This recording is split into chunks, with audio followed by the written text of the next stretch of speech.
ایک بچہ آ گیا، یتیم بچہ، اس نے آ کے عرض کی حضور 3 گھر میں افراد ہیں، میں، میری بہن اور میری بیوہ ماں، والد حضور چلے گئے اور آج نا 3 دن ہو گئے روٹی کوئی نہیں کھائی۔ میں اس منظر کو بھی جانتا ہوں کہ جب یتیم گھر میں اکٹھے بیٹھے ہوتے ہیں اور پتہ ہوتا ہے ان کو کہ ہماری اماں کے پاس آج پیسے کوئی نہیں اور گھر میں روٹی بھی کوئی نہیں، تو پھر ان کو بھوک ہی نہیں لگتی۔ ہاں نہیں لگتی۔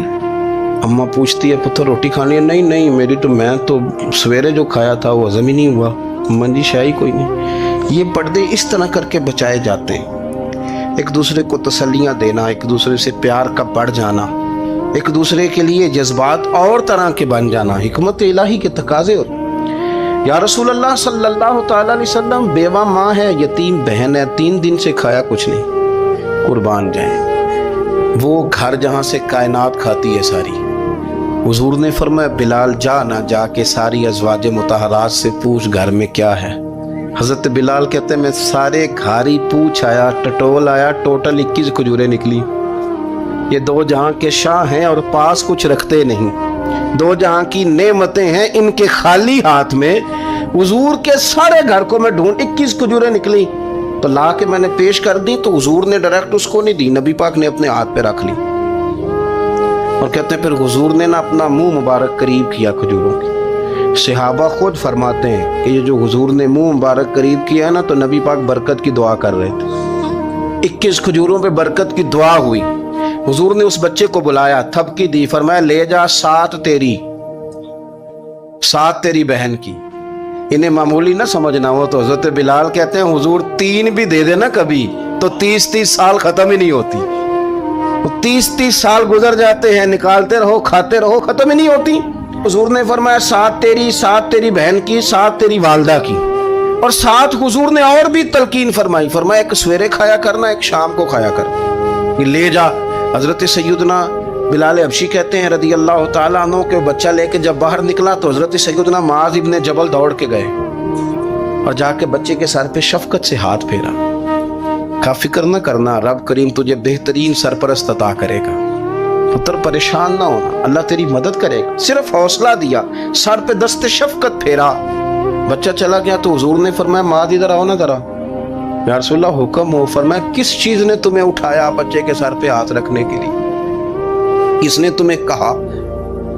کس چیز نے تمہیں اٹھایا جو تم بچے تک پہنچ گئے؟ عرض کی یا رسول اللہ وہ جو میرے دل میں اللہ نے یتیم کے لیے رحمت رکھی ہے نا، اس نے مجھے اٹھایا تھا، اور میں نے جا کے اس کے سر پہ دست شفقت پھیرا تو حضور فرمانے لگے سن پھر، جو کسی یتیم کے سر پہ خالی ہاتھ بھی پھیر دے، جتنے بال اس کے ہاتھ کے نیچے آئیں گے نا، رب اتنی خطائیں معاف کرے گا، اتنی نیکیاں دے گا، اتنے درجے اس کو بلند کر دے گا۔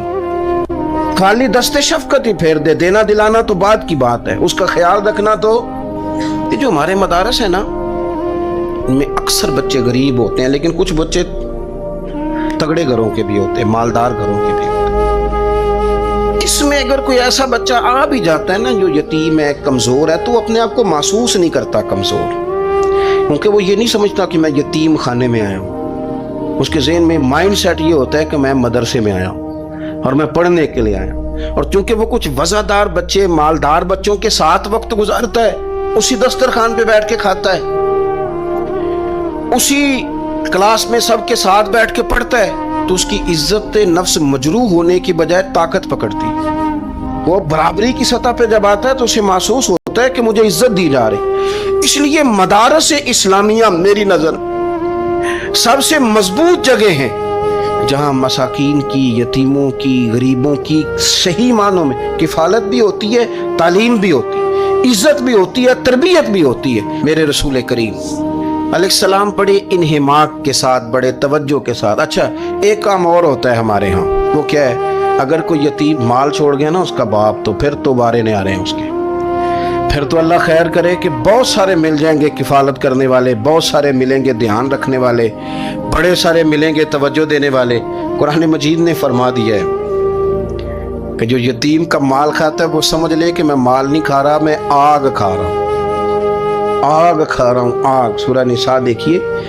हमारे यहाँ अगर तो वो माल छोड़ गया है तो फिर तो बहुत सारे रिश्तेदार मुस्तकिल उसके मोहल्ले में मकान लेने को तैयार हो जाते हैं, इल्ला माशाअल्लाह। फिर तो बड़े सारे ऐसे भी रिश्तेदार बन जाते हैं जिनको वालिद की मौजूदगी में कभी ज़ियारत का मौका भी नहीं मिला था।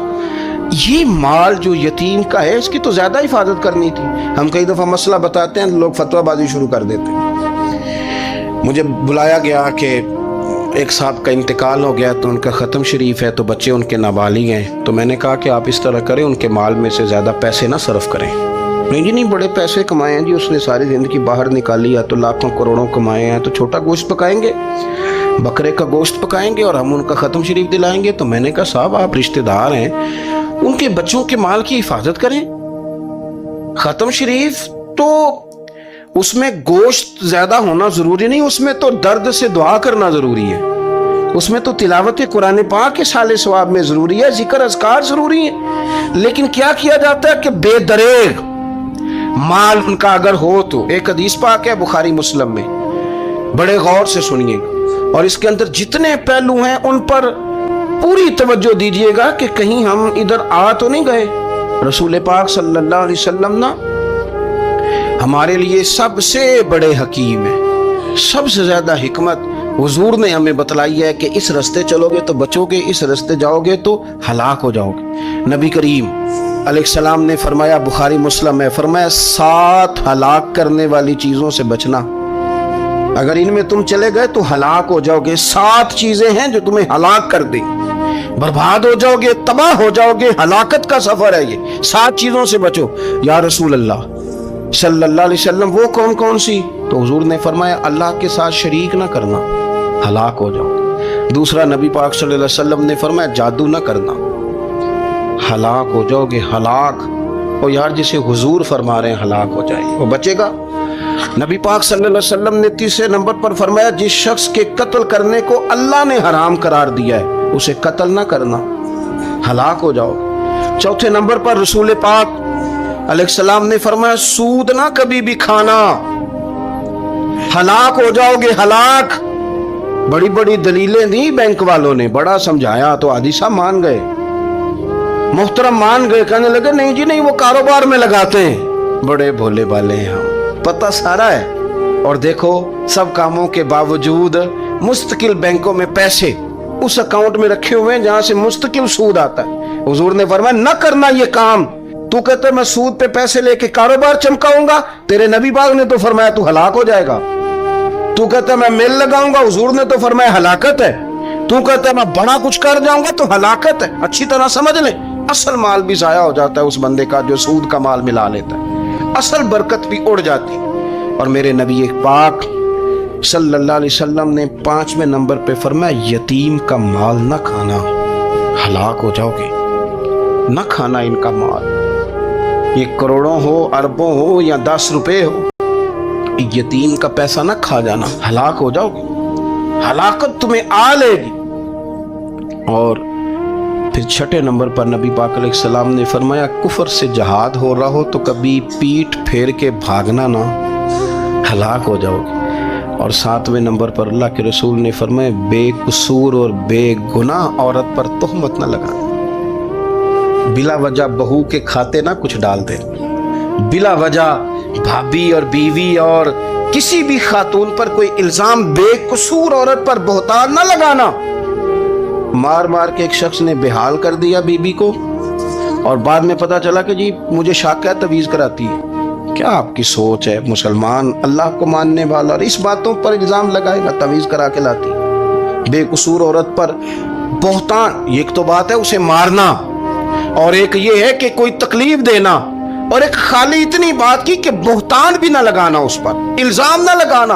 यानी तुमने सिर्फ बेकसूर औरत पर इल्जाम ही लगाया तो हुजूर फरमाते हैं हलाक हो जाओ। ये हलाकत वाला काम है, लेकिन हम बगैर सोचे समझे कह देते हैं उसने कहा है, उसने किया है, ये करती है, ये काम नहीं करें। ये 7 वो चीजें हैं जो हलाक कर देंगी। नबी पाक सल्लल्लाहु ताला अलैहि वसल्लम फरमाते हैं मैं ना जन्नत का दरवाजा खोलूंगा तो एक औरत को ना मैं सबकत ले जाते हुए देखूंगा, यानी वो जल्दी से जन्नत में दाखिल हो रही। या बाज शारहीन कहते हैं कि हुजूर दाखिल होते ही सबसे पहले उसका चेहरा देखेंगे, हुजूर फरमाएंगे तू पहले ही आ गई, बीबी जन्नत में, हुजूर ने दरवाजा खोला तो जल्दी से नजर आई, तू पहले आ गई। सब ने लिखा है कि इस औरत की शान ये है कि सबसे पहले जन्नत में गई। मैंने हदीस पढ़ी तो मैंने नीचे हाशिए में लिखा, मैंने कहा मेरा ख्याल ये है कि इसकी ज़्यादा शान ये है कि जन्नत में इसकी सबसे पहली मुलाकात मदीने वाले महबूब से हो गई। ये देखो कितनी बड़ी शान। हुजूर फरमाने लगे तू कैसे पहले ही आ गई, कौन है तू? वो कहने लगी हुजूर मैं बेवा हूँ, मेरे बच्चे यतीम थे, मैंने उनकी खातर ना बैठी रही, मैंने निकाह नहीं किया, मैंने उन यतीमों की परवरिश की, बेवा बन के जिंदगी गुजार दी, उन यतीमों के लिए बैठी रही। इसको जायज़ है, ये कर सकती थी, लेकिन इसने सोचा कि मैं इनकी निगहबानी यतीमों के लिए बैठी रही। आज शान ये है कि मदीने वाले के लिए जब दरवाज़ा खुला है तो इस बीबी को भी रब करीम ने फौरन ही जन्नत अता फरमा दी। ये सबसे पहले गई। मैंने देखी हैं ऐसी औरतें 23 साल में बेवा हुई पर उम्र बच्चों के नाम कर दी। उसे पता था कि कल को जब ये बड़े होंगे तो ये अपने कमरे का दरवाज़ा बंद कर लेंगे, ये नहीं पूछेंगे कि अम्मा सोई है कि जाग रही है, इनका आना जाना अलग से हो जाएगा, इनके ताल्लुकात अपने हो जाएंगे। पर ये बैठी रही, ये बैठी रही। इसने बच्चों को वक्त दिया तो बच्चे तो क्या इसको सिला देते थे, रब ने ये सिला दिया है कि सबसे पहले इसे जन्नत में दाखिला अता फरमाया। अबू दाऊद शरीफ में मुस्नद इमाम अहमद बिन हंबल में हदीस है, नबी पाक सल्लल्लाहु अलैहि वसल्लम के चचा ज़ाद थे हज़रत जाफ़र तैयार, मौला अली शेर खुदा के भाई थे, जंग मौता में शहीद हो गए।